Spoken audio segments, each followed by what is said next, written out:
Hey guys, Gym and Fitness here. Just doing a little video today on some commonly asked questions about rubber flooring and the installation.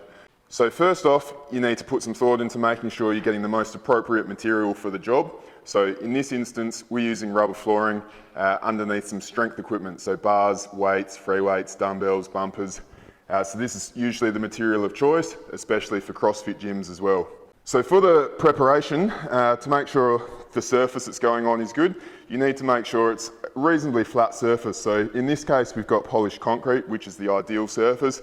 But if you are doing it on asphalt or anything with potholes, we would suggest just filling in the potholes a little bit just to make sure it's nice and level.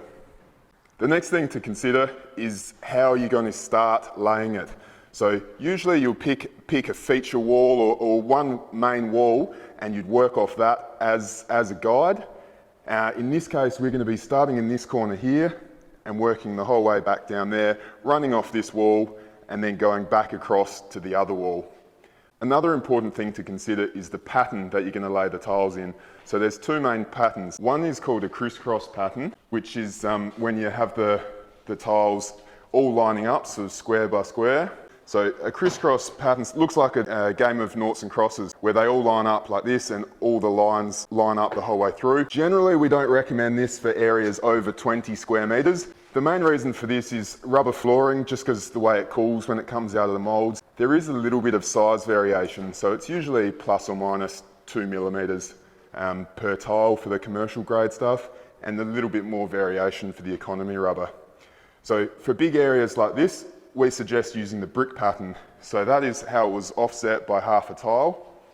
So you'll lay one row at the back, and then the next row, you'll cut a tile in half, have it offset, and then continue with the next row.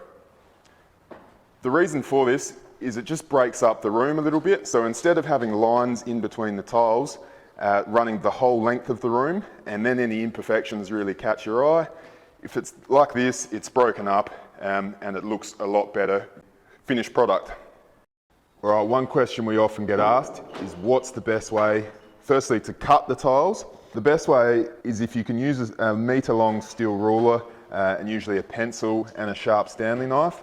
You can get pretty good cuts around whatever you need to. So as you can see, we've cut in nicely all around the stairs in here. And again, there was a few difficult things up there. The other thing that's quite often asked is how do you lay it? So simply, once you're working off your straight edge and you've got it all butted up there, you simply chuck down another tile, make sure you're wearing some good steel cap boots, and then you just give them a little kick in both ways. So back against the previous tile, towards the wall, and also back this way. What that does is that just helps compress the tiles a few millimeters and closes up any gaps in between them.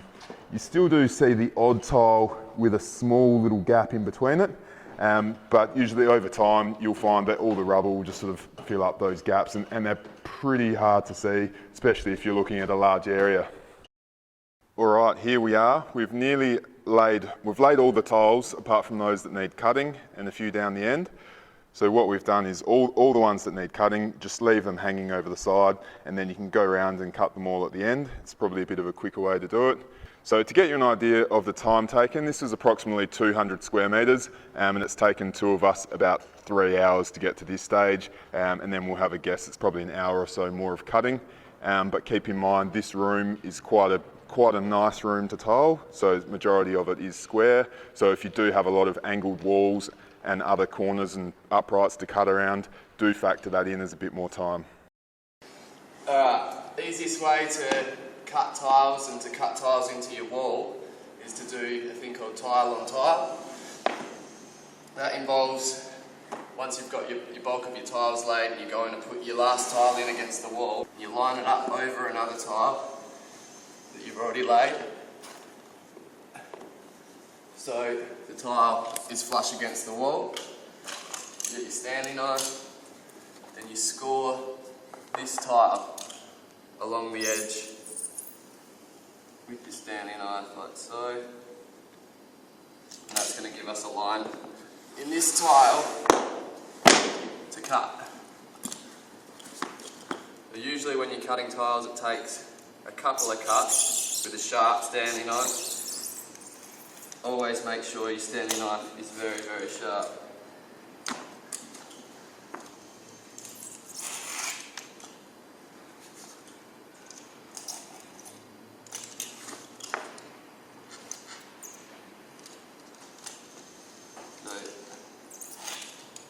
cuts.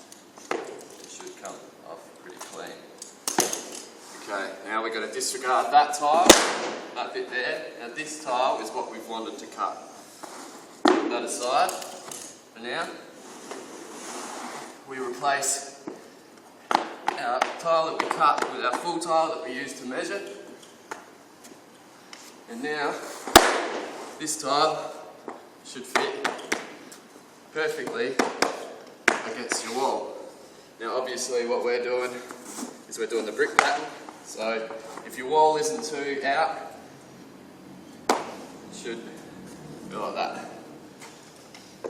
Alright, and here we have the finished product. We've finished making all the cuts along the sides, and this is a job complete. So you can see over in this corner was some of the more intricate work, and we've got quite a good quality finished product. So another question that we often get asked is, do you need to stick or glue the flooring down? So generally the answer is no, because each tile weighs about 15 odd kilos. So if you are doing a room like this where you're against the wall the whole way around, there's definitely no need for the rubber to be stuck down. However, if we were doing half the room, and say we just stopped here, then quite often we would suggest just to glue the very last row down. So you can either, there's a few ways you can do that. One is you can use double-sided tape, so you're sticking the floor to the tiles. Another way is you can actually use carpet tile glue. That is, it does leave a little bit of residue on the floor if you did ever have to pull that up. And another product, if in this case, because this was a polished concrete floor, we didn't want to use any glue, didn't want to leave any double-sided tape. So there is a product called Tactiles. This is a carpet tiling product, and it simply is just a sticker like this, and you put them in the corners underneath the tiles like that, and that simply just sticks all the rubber tiles together, so it's not actually attaching it to the floor. That does, it's better than nothing, but it doesn't adhere as well as glue and some of the other products. But if you do need to protect a floor underneath, so in this case it's quite expensive to repolish a concrete floor, that is a suitable option, and we have used that just under all of these little tiles along here, just so if this door ever is open and someone was to walk out there, there's a bit of resistance holding them in place. So there we have it, a little introductory video on rubber tiling and a bit of installation tips. If you do have any questions, please contact any of the staff at gymandfitness.com.au. Thanks.